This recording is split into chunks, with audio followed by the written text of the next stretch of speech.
लगातार वर्षा हो रही है, 7 दिन 7 रात्रि बीत गए, मेघ बरस बरस के थक गए, लेकिन एक बूंद भी पानी अंदर नहीं आया। अरे ऊपर से नहीं बरसा ठीक है, लेकिन नीचे से बह के तो आ जाता, क्यों नहीं आया? बोले श्री कृष्ण ने तो गोवर्धन को उठाया और बलराम जी जो है वो शेषनाग के रूप में है, शेषनाग ही बलराम जी बने। तो शेषनाग जो है चारों ओर अपनी कुंडली बना करके बैठ गए ताकि जल अंदर ना आ पावे। और वो जल गया कहां? इतना भारी जल वर्षा हुई तो जगह जगह बाढ़ आ जाती। वृंदावन नहीं बहा, ब्रजमंडल नहीं बहा, लेकिन और उसके नीचे के क्षेत्र तो बह जाते, लेकिन नहीं बहे। क्यों? बोले एक महात्मा सारा जल पी गए। कौन से महात्मा पी गए? अगस्त नाम के एक ऋषि हैं। अगस्त मुनि जो हैं बड़े तपस्वी हैं और बड़े सामर्थ्यवान हैं। एक बार यह अगस्त ऋषि समुद्र को जो है ऐसे अंजलि बना के और इसमें लेकर के पूरा पी गए थे। इतने अद्भुत महात्मा हैं। बोला राम जी कथा ऐसी है कि एक बार माता पार्वती के मन में इच्छा हुई कि मैं भी कोई संत को भोजन कराऊं, कोई महात्मा का भंडारा करूं। तो सती के रूप में एक बार भगवान शंकर के साथ कुंभज ऋषि अगस्त ऋषि की यहां कथा सुनने गई थी पार्वती जी, जब सती के रूप में थी। तब महात्मा अगस्त की महिमा को नहीं समझा था और उनके प्रति पूर्वाग्रह होने से उनकी कथा नहीं सुनी। तो मन में वो गिलानी का भाव था कि इन महात्मा के प्रति मैंने कुभाव किया, कभी इनकी सेवा करके इनको संतुष्ट करूं। तो एक बार उनसे प्रार्थना की कि आप हमारे यहां भोजन पे पधारें। महात्मा अगस्त ने सहज स्वीकृति दे दी। ठीक है माता, आप तो अन्नपूर्णा हैं, आपके हाथ से प्रसाद पाकर मेरा भी सौभाग्य होगा। पार्वती जी कैलाश पर पहुंची और भोले बाबा से कहा, बाबा आज मैंने एक महात्मा का निमंत्रण किया है। भोले बाबा बोले कौन से महात्मा का निमंत्रण कर दिया? ये तो अच्छी बात है किया है, लेकिन किसका किया है? बोले वो अगस्त महात्मा, अगस्त ऋषि। भोले बाबा ने कहा देवी थोड़ा पूछ तो लिया करो, समझ लिया करो किसको बुला रही हो। अरे जो एक अंजलि में पूरे समुद्र को पी गया उसको तुम पेट भर पाओगी? अब पार्वती जी के मन में लग रहा है कि मैं तो अन्नपूर्णा हूं, मैं पेट नहीं भर पाऊंगी तो कौन भर पाएगा? बोले अब मैंने तो निमंत्रण दे दिया, अब जो होगा देखा जाएगा। भोले बाबा ने कहा देवी अब तुम ही संभालना, मैं तो चला। भगवान शंकर तो समाधि में विराजमान हो गए और उधर जो है भोजन का समय होने से पहले ही माता पार्वती ने अपनी सखियों को, अपनी दासियों को रसोई तैयार करने में लगा दी और दिव्य व्यंजन, सुंदर पकवान, मिष्ठान, तरह तरह के भोग प्रसाद बना लिया। अगस्त महात्मा, अगस्त मुनि पधारे और जैसे भोजन के लिए बैठे तो भोजन की जो भी सामग्री परोसी जाए, परोसने वाला लौट के अंदर ना जा पाए और सारा का सारा स्वाहा। अद्भुत महात्मा है। अब परोसने वाली अन्नपूर्णा जैसी समर्थ और पाने वाले अगस्त जैसे महात्मा, क्या कहना है? अब पार्वती मैया बनाती जा रही हैं, परोसती जा रही हैं, अगस्त ऋषि खाते जा रहे हैं, खाते जा रहे हैं, लेकिन पेट ही नहीं भरता। आजकल तो लोगों की डाइट बहुत कम हो गई है, लोग बहुत थोड़ा खाने लगे। कि पहले के समय में लोग बढ़िया भोजन करते थे है? और हमारे मथुरा में तो प्रसिद्धि थी कि मथुरा के चौबे जी जो है 2-4 किलो पेड़ा तो भोजन करने के बाद ऐसे ही पा जाएं। भोजन हो गया, पेट भर गया और उसके बाद कोई भगत जजमान कह दे कि भाई थोड़ा मीठा ले लीजिए। बोले थोड़ा माने सेर 2 सेर से तो काम नहीं चलेगा, कम से कम 4-5 सेर पेड़ा तो चाहिए।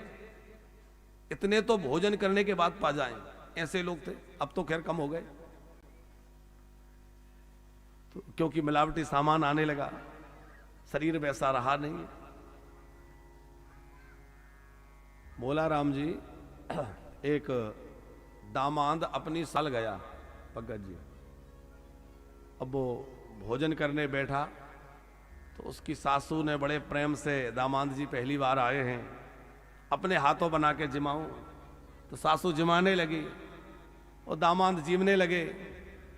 अब जीमते ही जा रहे हैं, जीमते जा रहे हैं। जितना आटा लगाया था सासू माँ ने पूरा पा गए। फिर लगाया, थोड़ी बातों में उलझाया, बातें करती रहीं, तब तक और आटा लगाया, फिर से तैयारी की और बनाया, फिर भी पा रहे। तो सासू जी ने धीरे से कहा, दामाद जी थोड़ा बीच बीच में पानी भी पी लिया करो। और दामाद जी बोले, माता जी जब बीच आएगा तो पी लूंगा। उन्होंने सर पकड़ा के, अभी बीच नहीं आया, ये तो मुश्किल है पवाना।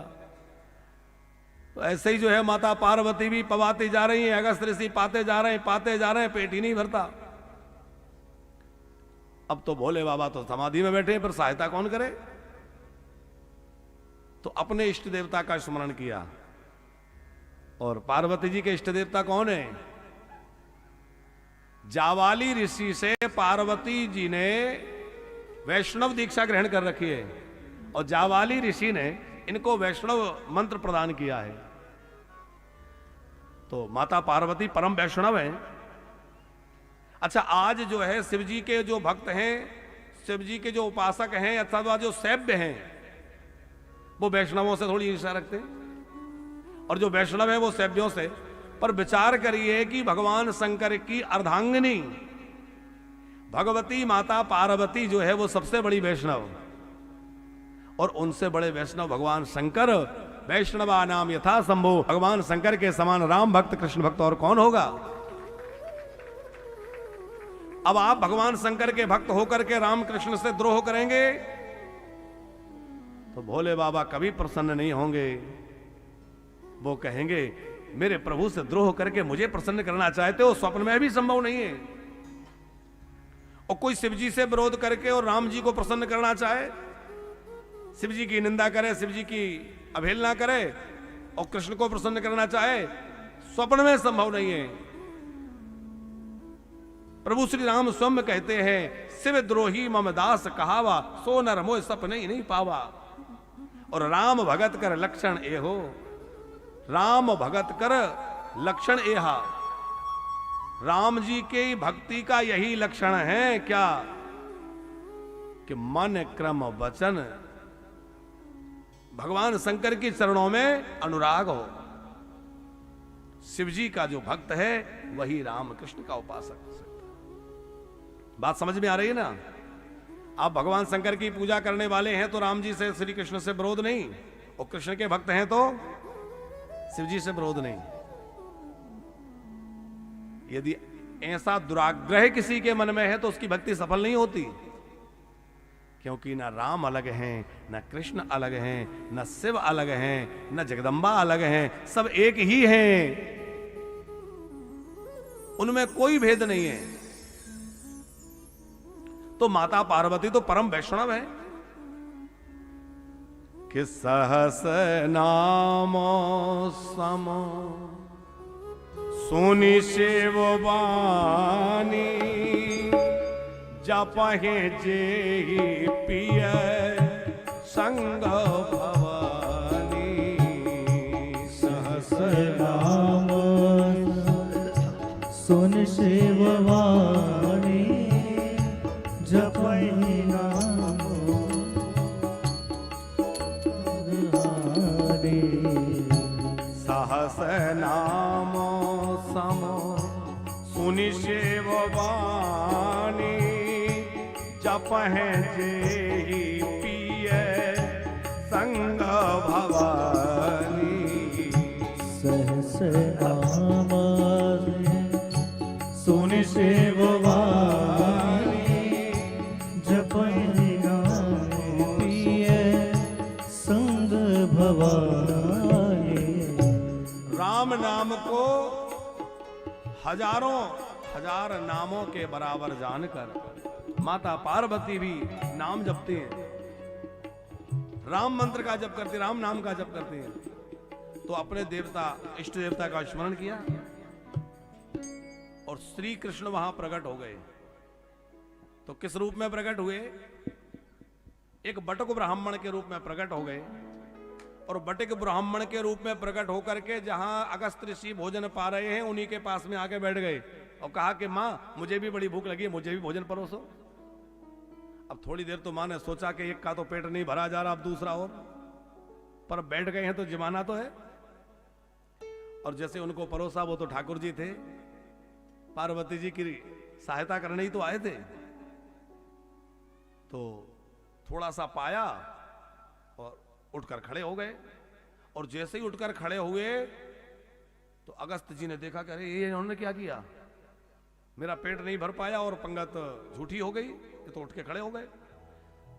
पंगत जब बैठती है, अब आजकल तो सारे नियम धराशायी हो गए। पुराने लोगों को शायद याद होगा कि जब पंगत लगती है तो सब लोग ना पाने लगे, सबका परोस ना हो जाए तब तक कोई पाता नहीं था। ये नियम है, जब तक सबकी पंगत ना जम जाए तब तक कोई खाना प्रारंभ नहीं करेगा।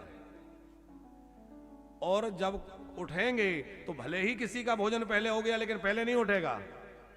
जब सबका भोजन हो चुकेगा तब साथ में उठेंगे। यदि कोई एक बीच में उठ गया तो फिर महात्मा लोग भोजन नहीं करते, बोले पंगत झूठी हो गई, अब कोई नहीं पाएगा। अब आजकल तो ऐसी हालत खराब भई है, खड़े खड़े खा रहे हैं, मर्जी आके शुरू हो गए, मर्जी उठ के चल दिए, है पशुओं की तरह सब व्यवहार हो गया। तो जैसे अगस्त जी ने देखा कि अरे मेरे पास में बैठा हुआ बटुक उठकर खड़ा हो गया, इसका मतलब पंगत झूठी हो गई, अब मैं नहीं पा सकता, उठ के खड़े हो गए अगस्त जी भी। और पार्वती जी ने तो सांस में सांस आए, जान में जान आ गई। अब अच्छा हुआ कि कम से कम ये उठ के खड़े तो हो गए, कब तक पवाती। फिर भोले बाबा भी वहां पधारे, अगस्त जी को प्रणाम किया। अगस्त जी ने कहा मां अब पानी भी तो पिलाओगी। अब घबराएं कि जब भोजन इतना किया तो पानी कितना पिएंगे। भोले बाबा बोले कि हे महात्मन, आपने भोजन अभी कर लिया है और जल आपको बाद में पिलाया जाएगा। कब पिलाया जाएगा? बोले जब यदुवंश में श्री कृष्ण प्रकट होंगे और उस समय इंद्र जो है भयंकर वर्षा करेंगे, तो इंद्र के वर्षा का वह जल जो है आप पी करके तृप्त होना। तो वो अगस्त जी तो प्रतीक्षा ही कर रहे थे। आज इंद्र ने जो जल बरसाया वो सारा के सारा जल अगस्त ऋषि जो है अंजलि लगा करके पीते रहे, तो वो जल जो है वहां नहीं आया और ब्रजवासी सब सुरक्षित बचे रहे।